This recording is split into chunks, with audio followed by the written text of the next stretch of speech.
Identificar el silencio realmente se nos hace retador porque es que lo que se nos es más retador es la relación con nosotros mismos. No es porque el silencio venga a asustarnos, que nos asusta el concepto de soledad porque está unida a duelo, a ser abandonado, al no ser escogido. La sensación del silencio también nos lleva a decir hay algo o reconocer hay algo de mí que no estoy satisfecho. Sobre todo lo que trae el silencio es la conversación que tengo pendiente conmigo. Sí. Y mientras más antes yo conteste esa llamada y diga, a ver, ¿qué es lo que no me quiero decir o qué es lo que no quiero entender? Lo que viene después es muy noble, porque creo que solamente el ego está apurado. Usted decía antes de que empezar que es que la prisa es plebeya, ¿no? Es como ese estar apurado por resolvernos. Tiene que ver con nuestra adolescente, que queremos rápido salir de la incomodidad. Lluvia de luz sobre mi cuerpo, una energía multicolor me está llamando. Lluvia de luz me va encendiendo y en el silencio el dolor se va apagando. El pasado ya no importa. ¿Has experimentado alguna vez la magia del silencio? El poder del silencio está en que ese espacio, aparentemente vacío, pueda convertirse en el lugar más lleno de respuestas, de sanación y de reencuentro con nosotros mismos.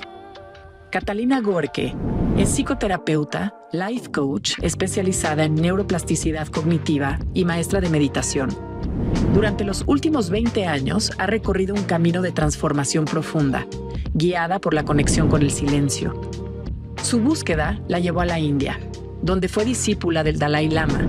A partir de esa experiencia, desarrolló la terapia del silencio, un enfoque que integra herramientas de meditación, neurociencia y psicoterapia para acompañar a las personas a reconectar con su autenticidad, descubrir su propósito y experimentar la felicidad desde su interior. Bienvenida a Caminos con Luz María Cetina, Catalina Gorke. ¿Cuándo fue la última vez que verdaderamente te sentiste cómodo en el silencio? ¿O que realmente has provocado estos espacios, estos momentos de reflexión interna o simplemente de contemplación? Hay muchísimos beneficios que nos trae estar en silencio, sobre todo esa conexión que muchas veces sentimos perdida. Estamos viviendo en un mundo completamente ruidoso, desbalanceado en ese sentido, donde las oportunidades que tenemos de guardar silencio, igual y prendes la tele, prendes el radio y entonces el ruido continúa. Justamente vamos a platicar sobre la importancia del silencio, sobre la terapia del silencio y sobre lo que podemos conquistar dentro de este espacio. Está con nosotros Catalina Gorke, te doy la bienvenida. Gracias por estar con nosotros. Nos acabas, recién llegada de Miami, acabas de aterrizar prácticamente y me da muchísimo gusto tenerte aquí.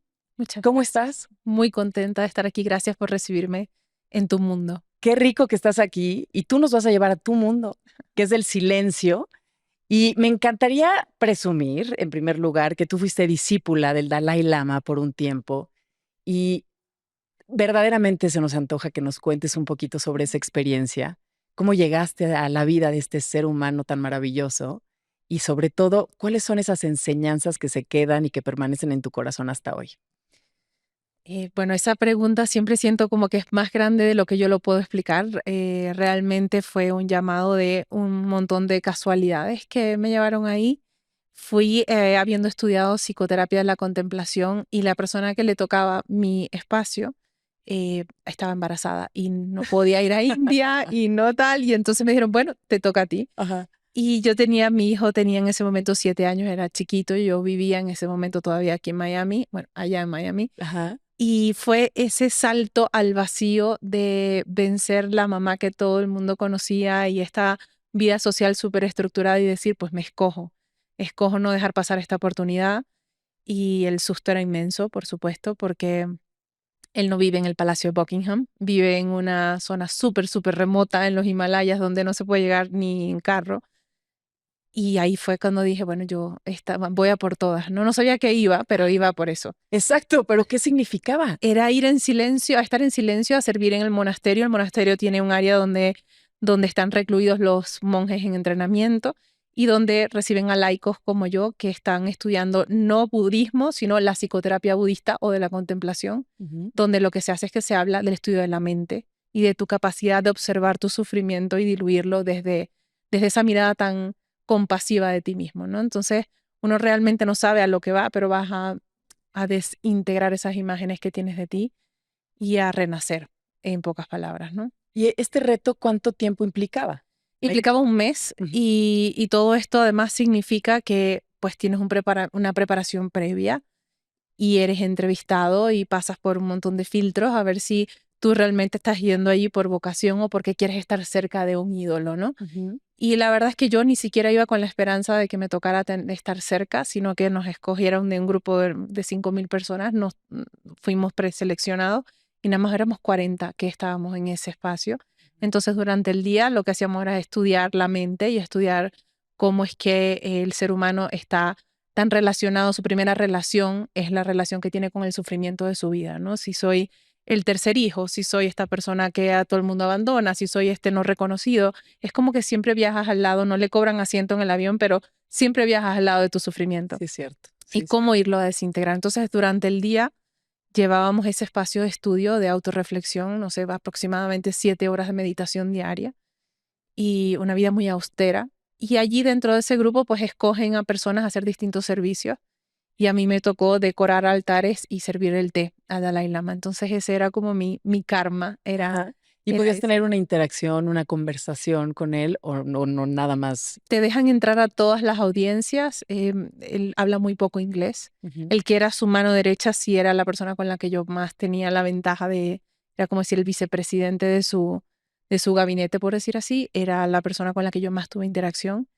Y se hace una cierta cotidianidad de ver que tú estás allí sirviendo y aprendiendo algunas otras cosas, pero es más que todo el entender qué hago yo aquí, ¿no? Claro. El darle respuesta a eso creo que fue mi mayor aprendizaje. Cuando optamos por ir a un retiro, ya sea de silencio, un retiro espiritual, donde te alejas de tu vida cotidiana por un par de días, ¿no? A lo mejor 4, 5, una semana, lo que quieras.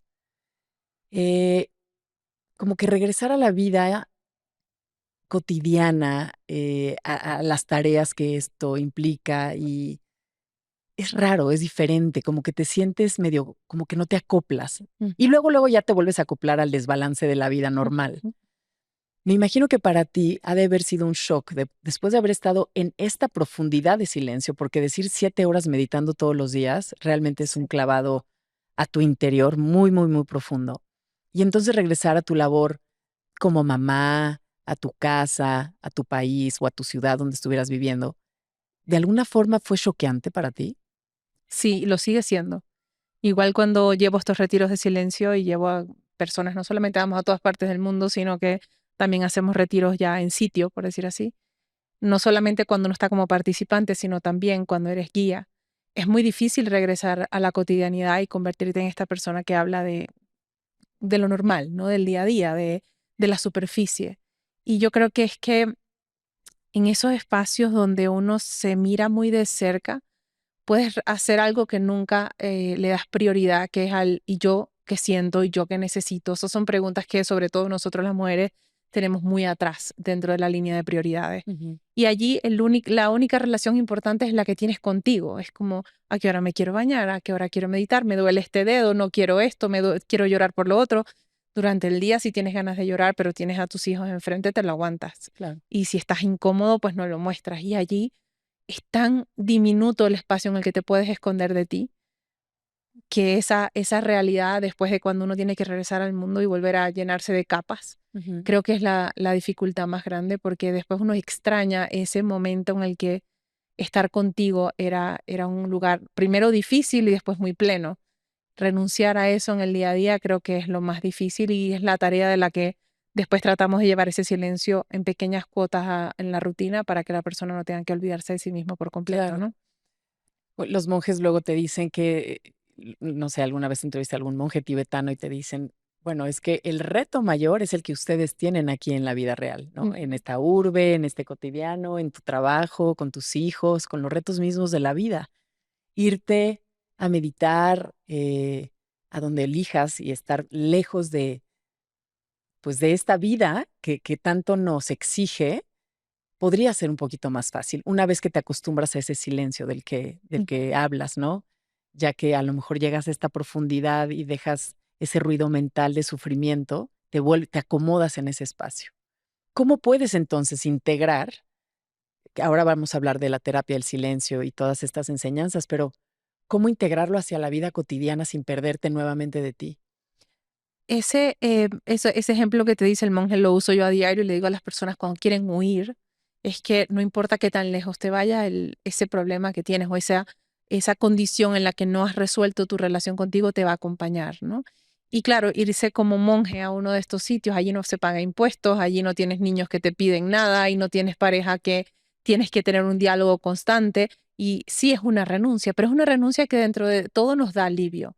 No hay que resolver este yo que construí desde mi historia, desde ser hija de, no sé, de padres divorciados o de tal, todo ese yo sufrido allá descansa porque dice, bueno, aquí no me tengo que ocupar ni siquiera de que me voy a vestir, ¿no? Ujú, ujú. Entonces, regresar a esta cotidianidad, creo yo que el ejercicio más fuerte es podernos sentar en ese espacio todos los días. Y una vez que toca uno la profundidad y una cierta como quote, por decir así, o frase, que es que una vez que te has visto, no te puedes dejar de ver. Y esa es el paso, digamos, más avanzado después de un retiro, que es que la incomodidad de haber visto cosas que no tenías resueltas o que evitabas o que estabas acostumbrada a callar, en ese momento esa incomodidad ya habla más duro que tu habilidad de empujarla y evadirla. Es como Claro. si en esta alfombra fueras arrimando debajo de eso todos tus dolores, todas las cosas que no dices a nadie. Y llega un día que cuando estás en esos retiros, pues eso que eran granitos de arena se hacen un ladrillo Sí, y no puedes ya evitarlo. Entonces, sí. el no evitarlo yo creo que es el regalo más grande porque te llevas contigo la tarea en casa, que es, mira, aquí está y lo vemos todos, ¿no? Pero también al mismo tiempo que dices que es un regalo, pero también puede ser una carga, porque si no queremos ver es por algo, ¿no? Y si vamos barriendo todo abajo del sillón, hay una razón, no estoy diciendo que sea la adecuada, pero es una que te blinda de sentir, que te blinda del dolor. Una vez que te vas a retiros como de los que estamos hablando, donde conectas con tu silencio, es como si la basura de pronto empieza a flotar, ¿ok? Ya después vamos a colocar la basura y las vamos a reciclar y vamos a decidir si plástico, ya después vemos. Pero creo que hay mucho miedo en el ser humano de poder discernir a tal profundidad, porque una vez que ves, tienes que tomar decisiones y decir, ¿ahora qué hago con esto que estoy viendo? Ujú. Ahora, ¿qué voy a hacer con esto que ya no está funcionando en mi vida? ¿Qué voy a hacer con estos patrones míos de conducta que no sé hacerlo diferente? ¿Qué voy a hacer con esta pareja que a lo mejor nada más estoy aquí por cierta comodidad y por miedo a estar sola? Y entonces todo eso te regala el silencio, ¿estás de acuerdo? De acuerdísimo. Entonces, creo que ahí hay una resistencia muy grande del por qué no queremos hundirnos ahí a esas profundidades. Yo creo que el universo, si como el concepto que tenga la persona que nos escucha de Dios, de la naturaleza, de la vida, del cosmos, lo que tú quieras, nunca pierde la esperanza en llevarte a ese lugar donde te reencuentras con la versión de quien has venido a ser. Y para eso están esas incomodidades, es para trasladar a la persona desde su lugar de comodidad Sí. al lugar de comodidad donde normalmente estamos rechazándonos de alguna forma. Estoy rechazando mi misión, estoy rechazando lo que siento, estoy rechazando mi sexualidad, estoy rechazando mi sensación de lo que quepo, de lo que puedo decir. Hay algo de mí que estoy rechazando, pero que la comodidad me da algo a cambio. Es como, bueno, aquí no digo lo que necesito, pero se me pagan las cuentas, luce bien en la familia, en fin, cualquiera de estas otras cosas que decimos es el pago para. Llega un momento en que la moneda de cambio nunca es suficiente para eso que empieza a regurgitar dentro de la persona y yo creo que en ese momento la incomodidad para mí es Dios, es algo, es el universo, es Dios, es la vida, como lo quieras llamar, que dice, bueno, se acabó el tiempo, ya este sofá no te pertenece, es momento de ponerte de pie. Y es donde la persona tiene esa inmensa resistencia y quiere aguantar y quiere evadir y cuando ya es muy tarde lo vemos en el cuerpo, es donde ya el inconsciente más grande que tenemos es el cuerpo, es ahí donde ya el cuerpo dice, ¿qué vas a hacer con esto? Porque ya no lo puedo cargar. pero mientras tanto la incomodidad nos da tantas oportunidades de hacerlo diferente. Y cuando la persona está incómoda, yo digo, bueno, viva Dios. Qué chévere. Ya tenemos... Lo incómodo es lo correcto. Es lo correcto. ¿Ves? Pero de pronto no nos los enseñaron así al principio. No, claro. Es la ¿No? evasión. Es lo que como, nos te duele, enseñaron. muévete. Ujú. No estás contenta, busca tu felicidad. No sé qué, no sé qué, pero nunca sabemos que muchas veces a través del dolor lo vamos a encontrar. Porque es que además tenemos esta cuota de aprendizaje sobre el sacrificio y donde creemos que el sacrificio es la ruta para recibir amor. Y realmente el sacrificio lo que hace es que nos devuelve una mirada de que soy necesitado, de que soy importante, pero internamente la condición con la que yo estoy jugando este juego siempre es un pedacito de mí. Y hay un momento en que la persona ha dado tanto afuera que empieza a sentir el síntoma número uno de la incomodidad, que es estoy vacío. No sé por qué tengo todo esto, no sé por qué tengo esta familia, estos hijos, este trabajo, pero me siento vacío. Pero no me siento que sostengo la felicidad. Siento que a pesar de que tengo carrera, títulos y todo esto, cuando estoy conmigo estoy incómodo. Y entonces el trabajo es, si estás incómodo contigo, quiere decir que hay algo que debajo de todo eso no has atendido, que posiblemente eres tú. Has llenado desde el aguantar, desde el del de dejarlo para después, del decir es que espero a que mis hijos se gradúen, espero a que mi hijo se case y toda esta información, la persona está postergando el escucharse, donde la incomodidad está diciendo aquí no es o ya no es, ¿no? Entonces, casualmente antes de venir acá atendía a una persona y yo le decía, me dice, es que estoy tan incómodo porque desde que fui al retiro, entonces ahora tengo esta sensación de que todo me duele. Yo, pero vamos a ver, dame los ejemplos de qué es lo que te duele. Y eran las relaciones primarias de su vida, donde ahora se daba cuenta que era desvalidado. Y tú dices, pero entonces lo que te duele es una desvalidación que has tenido todo el tiempo, simplemente que antes estabas postergando el momento de darte cuenta de que te dolía esa forma de relacionarte. Entonces es poderle darle nombre a esta forma en la que nos hemos ido abandonando por sostener, bien sea economía, una imagen social o quien me dijeron que yo creía que tenía que ser, ¿no? Al principio decías que lo que aprendiste estando cerca del Dalai Lama y todo lo que pues platicaban y todo, me imagino tanta sabiduría de la cual absorbiste y que ahora la traes para nosotros.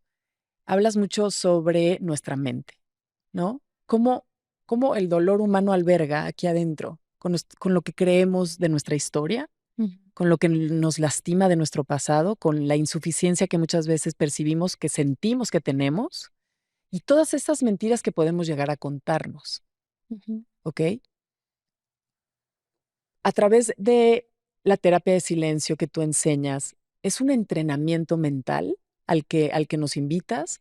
¿O de qué manera todo este ruido interno se va a ir disipando, se va a ir aminorando y de alguna forma sanando? Bueno, la mente, para aclarar un poco, la mente y el cerebro son dos cosas distintas, ¿no? O sea, obviamente el cerebro es lo que alberga la actividad, que la actividad es la mente. Y pues antes de todo esto, pues el budismo tiene, no sé, 5.000 años tratando de discernir cómo es que el ser humano conecta cosas que, por ejemplo, no sé, tú tomas agua o lo que sea y te conecta con alguien que dijo agua que no tenía ninguna relación con este momento y dice, ¿cómo llegué ahí? ¿Cómo es que conectando esto, pues lo que estudia el budismo es cómo la persona conecta un concepto con otro y qué hace que tú, por ejemplo, para ti algo signifique sufrimiento y para mí signifique, da igual, ¿no? Entonces, el estudio de la mente lo que nos lleva es entender cómo el trauma, y trauma no es solamente abandono, abuso o estas cosas, sino trauma es lo que me pasó y cómo eso que me pasó me llevó a tener una percepción de mí. Y siempre doy un ejemplo súper sencillo que es, mira, tu madre era médico y siempre tenía que atender a alguien, al paciente, y llegaba tarde a recogerte a la escuela. La percepción de ti ahí es, no soy importante, o me dejan de última, o se olvidan de mí. Y entonces la creencia que construye la persona es cómo une un evento con esto debe ser que yo. Y entonces allí es donde el estudio del budismo, de la psicoterapia en sí, de lo que es el silencio, es que la persona observa la construcción de por qué yo llegué a A esta pensar conclusión. que esta conclusión era cierta. ¿Cuántas veces se repitió para que yo como niño, lo primero que hace un niño es que no culpa a los padres como un mal hacer, como un abandonador, como un agresor, dice, debe ser que yo soy culpable, debe ser que yo no soy suficiente. Se trae a sí mismo el dolor porque es muy costoso decir, tengo un padre malo, tengo una madre que no sabe cómo ser madre. Esas son conclusiones que sacamos ya después de años de terapia, pero el niño lo primero que hace es adjudicar esa historia y decir, soy yo el que está dañado. Y allí entonces comienza la lucha, sobre todo a nivel de nuestra mente occidental, de cómo el yoísmo, ese niño se siente el centro de todo problema, Sí. no necesariamente de toda virtud. Nos Claro. cuesta mucho llegar a decir, uy, esto maravilloso pasó por mí. Normalmente sacamos la conclusión de todo esto está mal por mi Claro. culpa, ¿no? Sí. Y entonces una vez en el tema del Dalai Lama, casualmente, allá había un video que no sé si tú has escuchado a Sharon Salzberg. Ella es una de las primeras que trajo la meditación a Estados Unidos. Y ella muy al principio, en los 60, fue a India, cuando fueron los Beatles y todo aquello, que era toda una movida hippie, ¿no? Y estaba escuchando hablar al Dalai Lama con un traductor y ella le hace una pregunta y le dice, pero ¿cómo hace uno para quererse? ¿Cómo es que uno acaba con esta conversación interna en la que tenemos tanta autocrítica y no nos queremos? Y él no lograba, el video muestra cómo él no lograba entender la pregunta. Y era, pero, y el traductor trataba y venía y le decía otra vez, y decía, ¿será que no estoy entendiendo bien? Y ella buscaba en el diccionario tratando de entenderlo y él decía, yo no entiendo la pregunta. ¿Cómo que no quieres a la persona que eres? No podía en ese concepto oriental pensar en que nosotros éramos nuestros primeros agresores, ¿no? Más bien ahí se habla mucho de la compasión con el mundo, porque prácticamente está garantizado de que tú aprendes a tener compasión contigo, si eres la única persona con la que vives y con la que te vas a ir. Entonces, este concepto tan occidental, unido a la religión de el sacrificio, del por mi culpa, todo esto, lo que hace es darle volumen a cómo el niño saca conclusiones en su vida, es que el problema debo ser yo. Y eso es lo que nos pasa en las relaciones, eso es lo que vemos todos los días en terapia, es que la persona llega diciendo, soy yo que soy un problema, es mi culpa, es mi vergüenza. Y es donde la mente ha construido una historia, que es lo que a través del silencio ponemos a la persona a observar. Primero, los 3 pasos más sencillos de Freud, donde la psicoterapia se consigue con la meditación y con el proceso de contemplación, es que entender la mente significa reconocer los tiempos, y la mente funciona en tiempos, ¿no? Por eso es que estamos atrapados aquí en esta no eternidad. Siempre estamos pero después de la muerte, ¿qué hay? Porque es que el ser humano se atrapa en el concepto del tiempo. Necesita tener esa certeza. Esa certeza de que el tiempo es finito. Y la mente lo que hace es que organiza nuestros aprendizajes desde lo que pasó, lo que repito hoy y a dónde lo proyecto al futuro. Entonces, si a mí me dejaban en la escuela y yo era la última, hoy yo me dejo de última y muy posiblemente mi pareja me va a dejar. Lo que buscamos en la terapia del silencio es que la persona se reconozca cómo su historia, es decir, el recordar, me hace hoy estar parada en la misma situación, es decir, reconocer, y cómo la persona puede reparar a futuro esa imagen que tiene de sí mismo. Y son pasos muy sencillos, ¿no? Es como, ¿cuándo me pasó? ¿Qué concluí ahí? ¿Cómo esa conclusión está activa hoy? Y de ahí en adelante, ¿qué tengo que hacer para sacar conclusiones diferentes de mí mismo? Esa conciencia, esa terapia que lo digo siempre, yo creo que después de haber yo estado en terapia durante 10 años y de sentir que no había avance y fue donde me motivé a conseguir otra ruta, es donde entendí que el ser humano tiene la capacidad de autosanarse desde un proceso de introspección, de reconocernos. Pero aquí me estás hablando de casi neurociencia, o sea, es hacer nuevas conexiones en nuestra mente, en nuestro cerebro, perdón, como para volvernos a contar una nueva historia a nosotros mismos. ¿Es por ahí? Sí, porque además yo creo que, por ejemplo, la psicología va a evolucionar a la neuropsicología, donde el ser humano se reconoce creador, duplicador y repetidor de una historia en la mente. Es muy fácil tomar a una persona que hoy está estancada, que hoy tiene relaciones de infidelidad, que hoy tiene momentos de escasez y de donde casualmente tenía también alguien ayer que era como, es que siento que todo el mundo me engaña, o es que siento que caigo en lugares donde después de un día me doy cuenta de que había algo siempre obvio que yo no quise ver. Estos son ciclos en los que digo, vamos atrás. ¿Cuándo fue el primer engaño que tú reconoces? Bueno, cuando mi familia perfecta, de repente me di cuenta que mi padre tenía otra familia. Y es como, primer momento de, ajá. Y es como, claro, ahí yo saqué la sensación y la conclusión de que yo soy una persona a la que pueden engañar y que siempre voy a caer en estos patrones y que no sé cómo ser responsable de lo que me está pasando, sino que me quedo observadora esperando a que la verdad me encuentre. Esta persona repite eso hoy y se siente atascada y es como, mira, hay una conclusión que sacaste allí que hoy no necesariamente es verdad porque ahora eres adulto eres económicamente independiente. No necesitamos seguir en ese lugar de niño inocente, ¿no? La persona se agencia el cambio cuando dice, ok, ahora el proceso de neuroplasticidad realmente no es que es magia, es qué emoción le tengo que inyectar a mi proceso de pensamiento en el que yo puedo decir, por ejemplo, hacerme cargo y confrontar no es perder relaciones, es recuperarlas.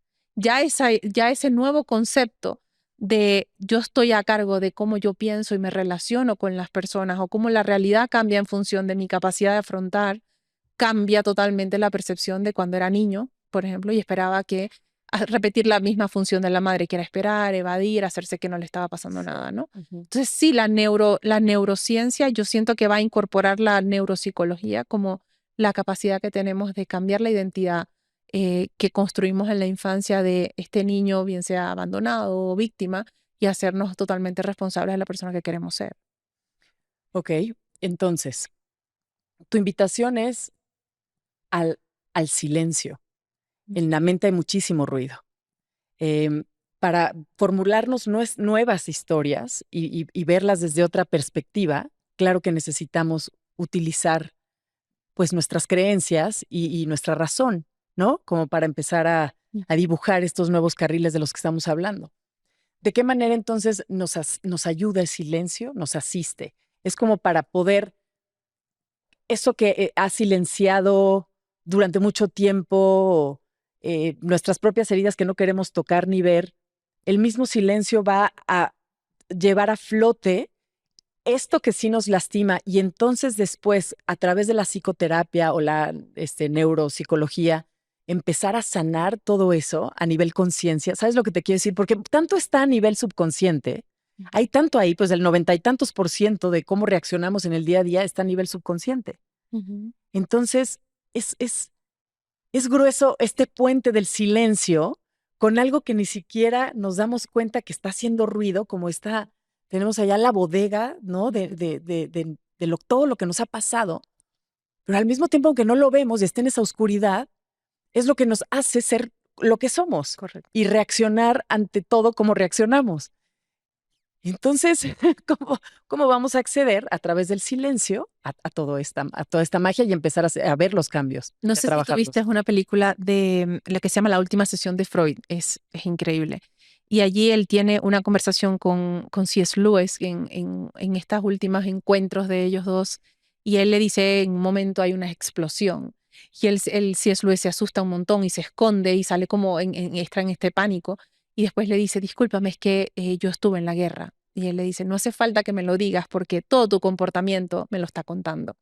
Entonces, claro, nuestro comportamiento nos habla de nuestras guerras, las guerras que hemos librado, las batallas que hemos evadido, la forma en la que sobrevivimos nuestra historia. Y llega un momento en el que lo que hacemos ya no está a favor de la persona que queremos ser. Y lo que más nos ayuda a entendernos es sentarnos en esta autodiagnosis de lo que nosotros somos y decir, ¿por qué yo hago esto? El hacer nunca es consciente, es inconsciente. Es este piloto automático donde yo digo, cuando yo sé que tú tienes que decirme algo que te molesta, yo no soy la que me siento, soy la que evado. Y te digo, ay, mira, vamos a ver televisión. ¿Por qué yo evadía a Luzma en el momento en el que ella me iba a contar algo que le había molestado? Y queda la persona en el proceso del silencio. Es como entrar a la incomodidad o al ¿por qué yo? ¿Por qué yo me saboteo? ¿Por qué yo me dejo para después? ¿Por qué yo me lloro cuando nadie me ve?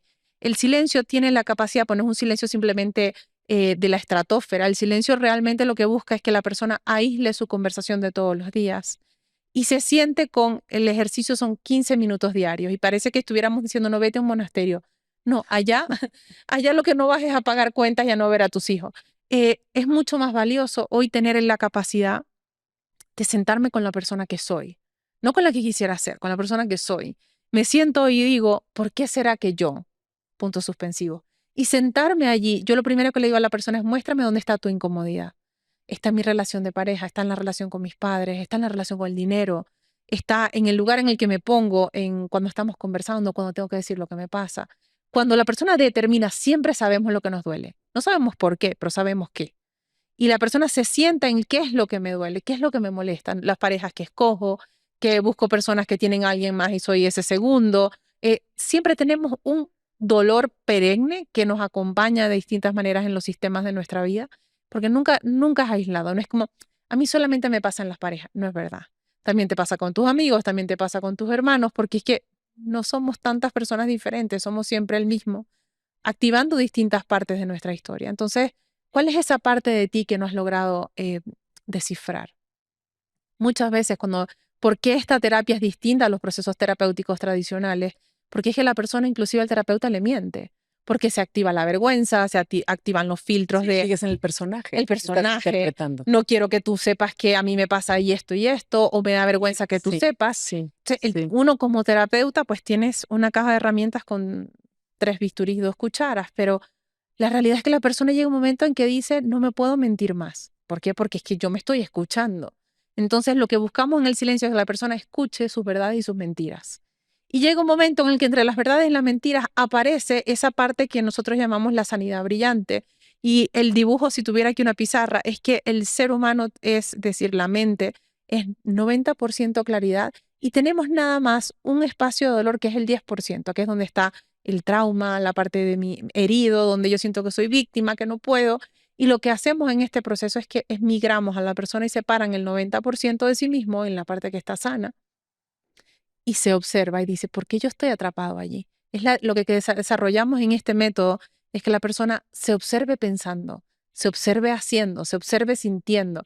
Y a lo mejor, como en los retiros, no pasan el retiro, pero llegas a tu casa y te observas. Activas el observador. El observador, te observas detestando cocinar o te observas molesta con tu pareja y dices, pero ¿cuánto tiempo tengo yo en esto? ¿Cuánto tiempo hace que me guardo la incomodidad? Entonces, claro, la persona desde este lugar más despierto toma decisiones diferentes, porque desde el lugar herido sentimos que no tenemos opción. Y lo conversaba en esto y digo, es la gran diferencia entre el qué y el cómo. La persona se queda atascada en cómo salgo, porque es que estoy en el trauma. Mientras que cuando estoy parado en el qué, es qué hago para sentirme diferente, qué quiero de mi vida, qué es lo que no me escucho. Estamos hablando de la gran posibilidad, es decir, cuando hablamos desde el ser o desde la mente brillante, el cómo siempre es el ego herido. ¿Cómo salgo de aquí? ¿Cómo voy a hacer para salir de esta relación? ¿Cómo me valgo por mí mismo? ¿Cómo digo lo que pienso? Es el ego mordiéndose la cola diciendo esto va a doler, esto va a doler. Cuando realmente lo que nos duele es estar atascado en ese 10% de nosotros, ¿no? Ok, entonces yo me imagino que cuando empiezas a practicar esto de activar al observador, entonces empieza a ser como intermitente, como que empiezas a tener momentitos de lucidez, ¿ok? Es como el coche, Chispazo. literal, como chispazos, ¿no? Y empiezas a darte cuenta de ciertas cosas.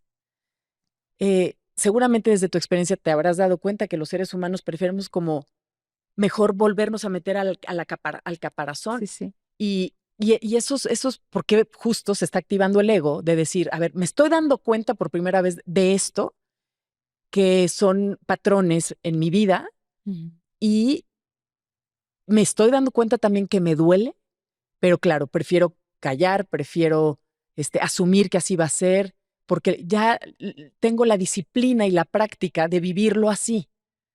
Después, ¿qué sigue? Después el universo interviene. ¡Ah, por fin hay un puente ahí mágico! Yo siento que es que ese 90% de nosotros es la parte más grande es donde la persona dice mi propósito de vida, el sentir, es algo más grande que también está dentro de nuestra conciencia, que es la que nos reconoce en esta incomodidad y nos tira esas oportunidades y esos puentes donde uno le dice a la persona, esta vez lo vas a evadir o esta vez lo vas a atravesar. Y la nobleza de la vida es que te da miles de oportunidades para decir, venga, vamos una vez más. Si te vuelvo a ofrecer esto, ¿qué vas a hacer? Y es donde la persona dice, bueno, aguanto un poco más, me sacrifico un poco más. Y llega un momento en el que hay algo dentro de la persona que dice, no puedo, ya está. Ese ya está, ese basta, yo lo considero el momento de mayor lucidez de un ser humano, porque es donde vence la historia y aparece lo nuevo. Y te digo que yo veo esto mi base es que yo no doy más de 3 sesiones. Es como la persona, primero identificamos el origen, después identificamos el qué y el cómo, y después tú te vas al regreso al mundo sabiendo lo que tienes que hacer. No estamos aquí para que el terapeuta te diga para siempre, es qué vas a hacer con tu mamá, qué vas a hacer con tu papá. Pues la persona entonces delega en ese otro el saber. El ser humano siempre sabe, siempre sabe. Nadie nació con la condición que dice, tú vas a conseguir tu propósito de vida después de 10 años de terapia. No funciona así. La persona tiene insertada la incomodidad para que esa misma incomodidad sea tu ruta a decir, ¿cuánto tiempo más puedo aguantar mordiéndome la cola. Y sí, hay gente que muere y dice, bueno, será la próxima vida. Pero hay algo dentro de esta revolución de conciencia donde el ser humano tiene más atractivo por quién debería estar siendo si no estuviera atascado en este sufrimiento. Entonces, la fe dentro de todo este proceso es que yo tengo que otorgarle a las personas que van a estas sesiones a decir, algo te trajo aquí, ¿qué es? ¿Qué estás buscando? Yo puedo ver, como diría Freud, puedo ver 100.000 cosas de ti, pero tú viniste porque hay algo que te aprieta, hay algo que te incomoda. Dime, pónmelo en tus palabras qué es. Y ahí es donde la incomodidad, muy guardada, muy censurada, muy evadida, efectivamente llega un momento en que dice, tengo mucho tiempo pensando que, punto suspensivo. Pensando significa que ya te lo has dicho, que lo has llorado, que lo has evaluado, que le tienes pavor y que no puedes dejar de pensar en eso. Cuando ya finalmente lo pones afuera, ya pasó por la línea de congruencia en el que dice, siento, pienso, lo tengo atascado, aquí necesito decírselo a alguien. Entonces, cada proceso tiene su tiempo, pero creo que por lo menos en la era que estamos llevando, no hay incomodidad que se va a quedar inconclusa, que es como la fe que tiene el universo, la vida o Dios, de que no te voy a dejar en el lugar cómodo en el que tú crees que le estás sirviendo a los demás menos a ti mismo, ¿no? Ay, Y esa incomodidad, eventualmente sí, la persona regresa, pero regresa sabiendo. Es decir, ya tus zapatos son una talla menos. Y bueno, puedes caminar un ratico más, pero te van a hacer una llaga. Y llega un momento en el que dices, algo va a suceder en el que ese ajá no deja de ser un momentáneo y pasa a ser un entiendo, entiendo, entiendo. Y donde estas terapias se hacen tan valiosas porque la persona en vez de estar 10 años contándote la misma historia, te dice, he entendido qué, ahora necesito cómo salgo de aquí. Y donde el terapeuta te ayuda a vencer a tu ego porque te dice, tu ego te dice que no, pero yo te digo que sí se puede. Yo te digo que la construcción de esta emoción es diferente, que eso que tú creías que era verdad realmente no lo es. Y lo que hacemos es retar la historia. No tenemos que retar al llamado, que el llamado siempre está unido a autenticidad, libertad, sinceridad, serme justo, sanar una historia o finalmente vivir una vida que nunca antes me habían permitido. No hay muchas más verdades. ok. Hazte cuenta que me acabas de narrar El camino del héroe Sí, sí, de Joseph Campbell. sí, sí, ¿Ubicas? sí, sí, claro. Donde tenemos una llamada y decidimos o contestar o no. Ujú. Y si decides contestarla, esa llamada te va a quitar de ese lugar cómodo, entre comillas, en el que crees que haces, en el que te has sentido o en el que te has acostumbrado, ¿no? Y entonces, pues te vas de ese lugar y te vas a la aventura. Pero generalmente en la aventura tienes que atravesar el bosque y el bosque está lleno de dragones y de retos que son nuestra propia historia, nuestra mente y nuestro conflicto. Y entonces, pues tienes que ultrajar al dragón y tienes que luchar allá adentro para después entonces salir reforzado, salir con esta experiencia y decir, ahora quiero entonces compartirlo con los demás y quiero hacer lo que tú estás haciendo. Quiero promover la terapia del silencio, quiero que esta metodología toda la gente la pueda tener y tener acceso a ello. Pero hay algo dentro de este camino del héroe que me brinca, porque tú dices que les das 3 sesiones. Y hay veces que yo pienso, estoy de acuerdo que una terapia de 10 años no necesariamente te va a llevar a ese éxito de vida o de plenitud. Pero también 3 sesiones siento que es ya, te metiste al bosque y entonces ya estás solo. También se trata de eso. Se trata También se trata de de eso. esa, tocar esa profundidad, esa oscuridad solito y poder entender cómo salir de ahí. Lo interesante de esto es que entre cada sesión y sesión la persona tiene una tarea. Es como tu tarea es investigar este bosque. Tu tarea es investigar este sufrimiento o esta creencia o esta historia o reconocer o recordar. Entonces, sí hay un cierto rango de riel, pero de nuevo volvemos a esta sensación. Si tú te acuerdas del Matrix, te acuerdas de esta película, ¿qué le pasa a él? Él contesta una llamada. Y el mundo que conocía se le empieza a desarmar porque se da cuenta que en ese mundo donde se cuenta una historia de estar atrapado, realmente es su responsabilidad. Es tu responsabilidad la historia que te estás contando. Yo estoy aquí para decirte cuál parte de tu historia estás dispuesta a desprogramar. ¿Estás dispuesta a salir de la madre sacrificada o de la hija sufrida o de la persona que todo el tiempo escoge a los demás? ¿De cuál de todas las partes de tu historia, cuál es la llamada que quieres responder? Y el estar por encima, claro, estos no son momentos en el que la persona está en su peor crisis depresiva. No vamos a abandonar a nadie en una crisis depresiva. Pero sí hacerlo reconocer que hay algo de ti que te ha traído allí. Y decir, ¿cómo llegué aquí? Pues parte de la historia, pero el para qué es muy grande. Y la persona tiene que descubrir para qué estoy atascado en esta parte de mí que se siente austera o en esta parte de mí que no tiene salida. ¿Para qué? Nunca el por qué. El por qué siempre es mirar hacia atrás y decir es que mi padre hizo, es que mi madre hizo. El por qué tiene una temporalidad siempre pasada donde no hay nada que hacer. Pero el para qué es, ¿para qué estoy tocando este fondo? Y la idea de este proceso es que la persona agencia su incomodidad a un para qué. ¿Para qué estoy aquí? Y es donde se abre esta historia de nuevo, esta mirada de la mente, de que el ser humano no está atrapado en ningún lado. Estamos atrapados en creencias, estamos atrapados en emociones o en historias que nos contamos, pero realmente nuestra realidad todo el tiempo está ofreciendo una puerta de salida. Normalmente esa puerta arriba dice decisiones. Y cuando vemos la decisión es como, uy, no quiero que alguien la tome por mí o quiero que alguien me solucione el problema. Ahí estamos otra vez dando 2 pasos atrás y quedándonos en ese lugar de colgar la llamada y decir, no es mi momento. Las decisiones son 100% siempre el camino de salida. Y como dice Pema Chodron, es que mientras mayores nos hacemos, nos damos cuenta que la mayoría de nuestros problemas están atascados en el miedo. Es el miedo a algo. Normalmente es a tomar decisiones. Entonces, acompañamos a la persona a que decida cuál es la vida que tú quieres tener. Y a medida de que vamos reconociéndonos adultos, claro, situaciones como, no sé, rehenes y este tipo de cosas o lugares inmensamente pobres del mundo, uno dice, bueno, ¿por qué les tocó allí? Es el pasado. ¿Para qué? Es otra historia, ¿no? ¿Para qué les toca vivir esa realidad? Pero cuando no estamos hablando de lugares tan extremos, de resto, la gran media del ser humano está en los lugares que escoge quedarse por miedo.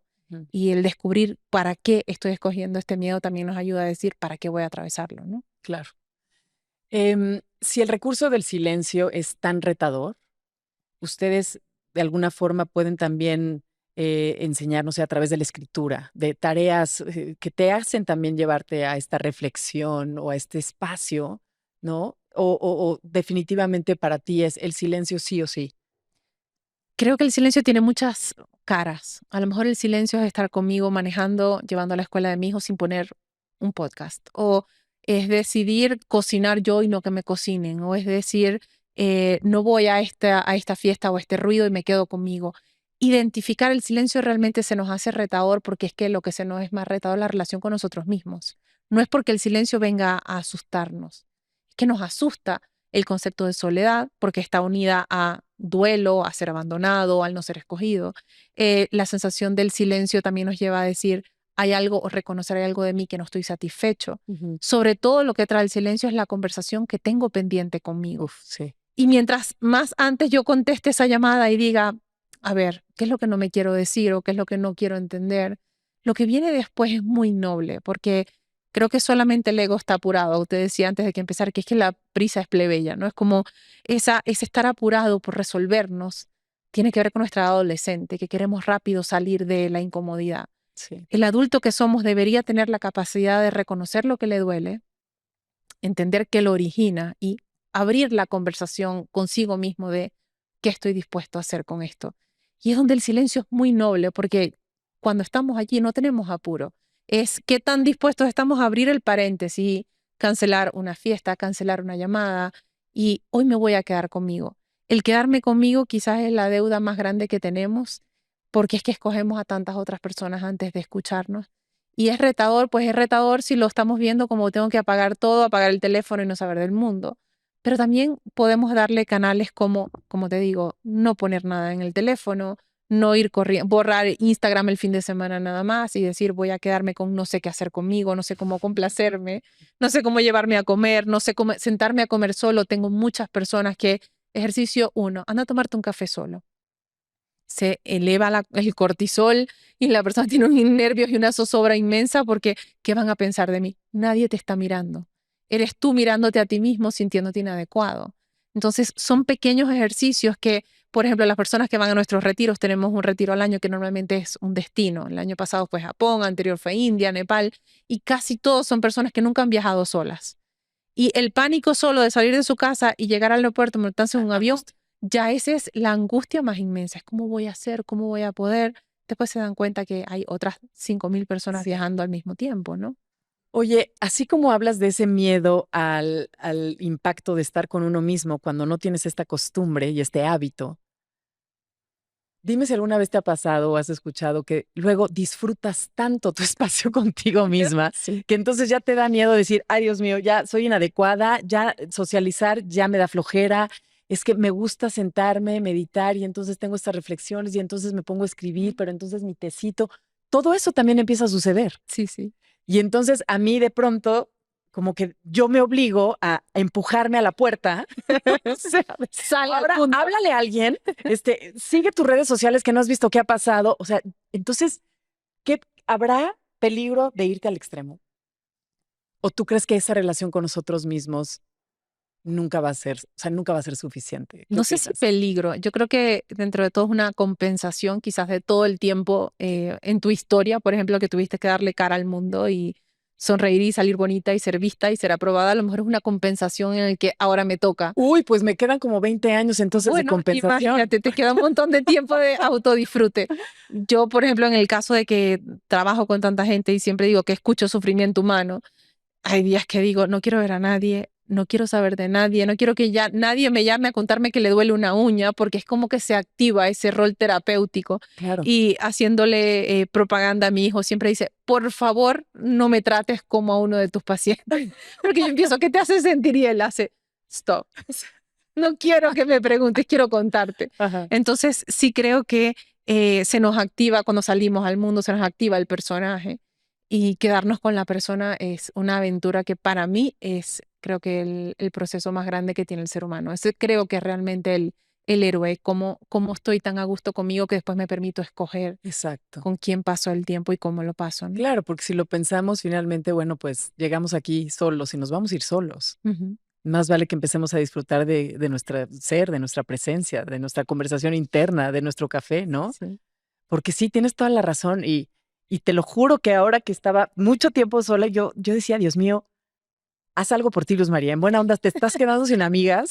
O sea, pero no, y mi trabajo mucho es comunicar constantemente, o sea, es como me oigo hablar mucho, entonces Ujú. es como prefiero callar, ¿sabes? Sí, sí. Y Sí. empezar a escucharte tú, ¿no? Ese rol de comunicar, eh, te entiendo porque uno siente como esa obligación con el propósito de que te jala a ser para los demás. Claro.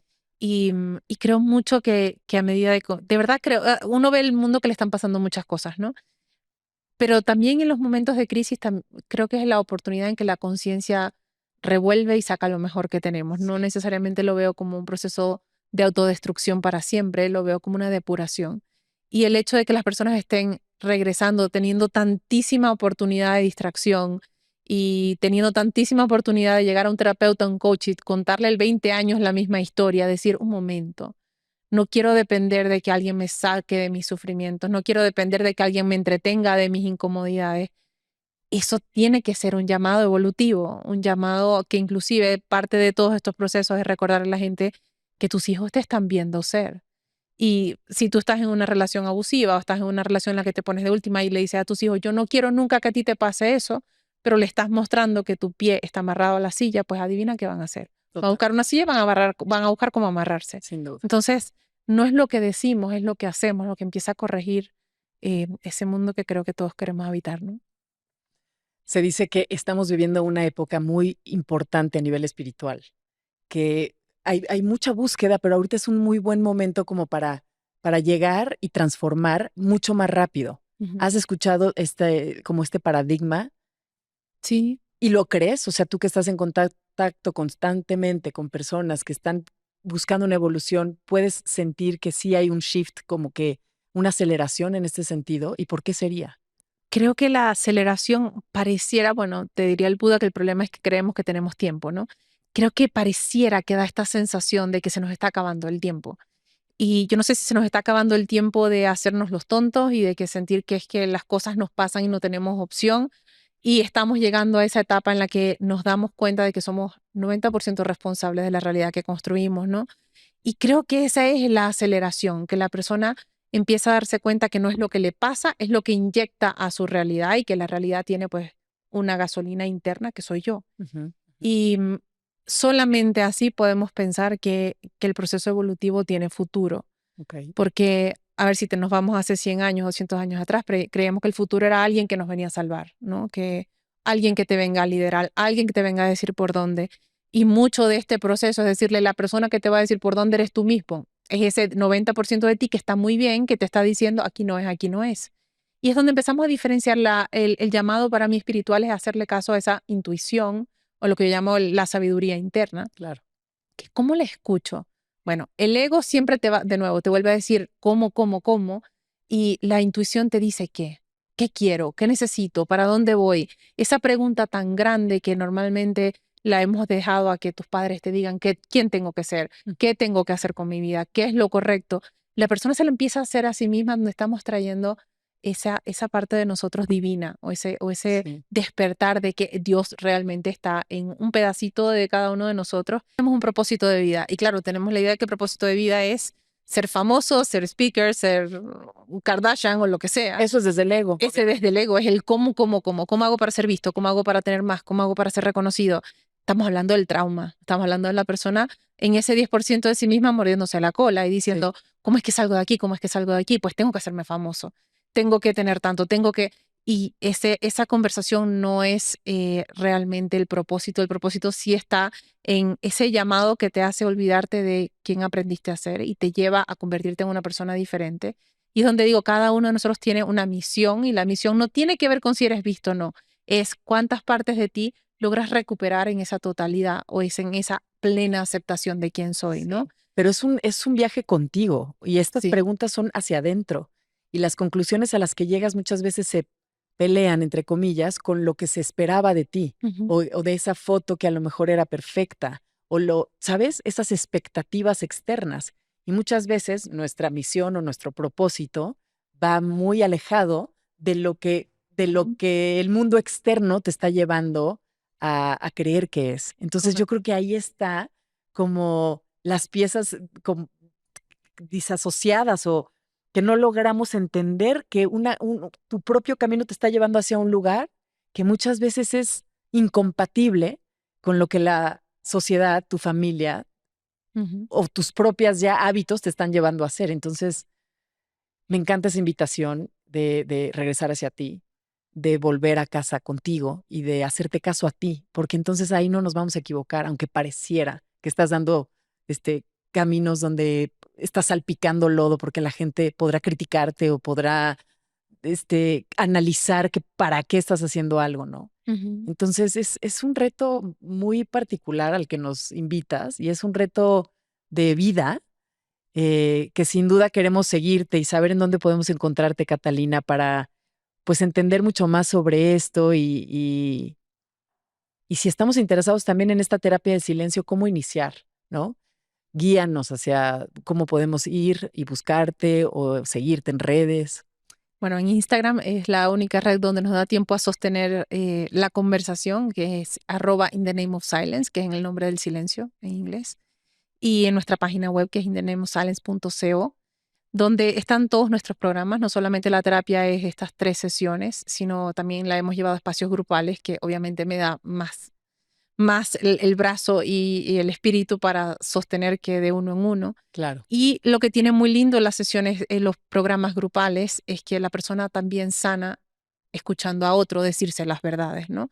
Que tú llevas este proceso de introspección contigo, donde están estas herramientas de neuroplasticidad, de silencio, de todas las mañanas te tienes que obligar porque estás metido en el programa a recibir este audio y en el audio entras en esta conversación, sacas un montón de información, son 5 módulos de estudio y después entonces la persona va a estas sesiones en vivo conmigo, con todas las otras que están allí y los casos empiezan a guiar la conversación. La persona descubre y es donde escuchamos al otro ser valiente, reconocer y dice, uy, esto es mío. O sea, no hay nadie que entre en esto, tenemos no sé cuántas, 18, 20 ediciones ya, de las personas siempre entran creyendo que vienen buscando, no sé, un trabajo que me haga feliz y salen reconociendo que es que estaba echándose mentiras y que estaba en un lugar que ya no le había vencido, que Claro. el matrimonio le duele en un pie. Es como un montón de cosas donde dice, wow, estaba entrando por esta puerta y del otro lado había una vida, ¿no? Claro. Entonces, esos son grandes momentos de sinceridad, de quiebre, donde lo que estamos todo el tiempo en búsqueda es de esa conversación auténtica de quién quiero ser en la vida. Maravilla. Y eso tiene un costo. El costo es decir, bueno, la parte de mí que yo era no me puede acompañar. Y no me puedo acompañar para convertirme en quien quiero ser. Y ahí es donde se acaban Hay un duelo, pues, un duelo, pero hay que claro. trascenderlo. Se acaba el niño perfecto, se acaba la hija que sostiene, se acaba la pareja que aguanta. Y estos son identidades que, pues, el ego va a batallar un poquito, pero la promesa es tan grande, la conversación de lo otro es tan grande y lo veo en mi propia vida y digo, sí, llegar aquí costó todo. Literalmente me costó todo lo que yo había aprendido a hacer. O sea, mi primera carrera es arquitectura. O sea, yo vencí muchos de los planos originales que traía de mi vida y dije, pues bueno, si hay que empezar de cero, se empieza. Y en esa conversación digo, me costó todo, pero me lo ha dado triplicado. Y es donde yo creo que es el camino del héroe, es ese, ¿no? Y ojalá la vida nos dé la oportunidad de tomar la decisión de movernos del lugar antes de que la misma vida nos mueva del lugar. Hasta que antes que nos quiten la silla, ¿no? Correcto. Sí, sí. Catalina, muchas gracias. A ti. Gracias. Los retiros y todo lo podemos encontrar también en tus redes sociales, ¿correcto? También. Sobre todo buscar la ruta hacia nosotros mismos, es lo que pueden conseguir ahí. No es magia, es trabajo. Gracias, gracias. A ti. Oigan, gracias por haber sido parte de este gran episodio que por fin se nos logró y gracias por haber venido desde Miami a esta entrevista, Catalina. Te lo agradezco muchísimo. Ha sido un privilegio tenerte aquí.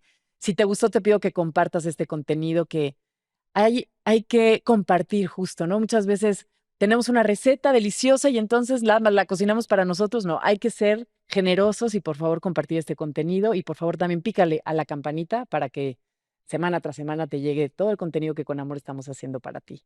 Gracias y nos vemos la próxima.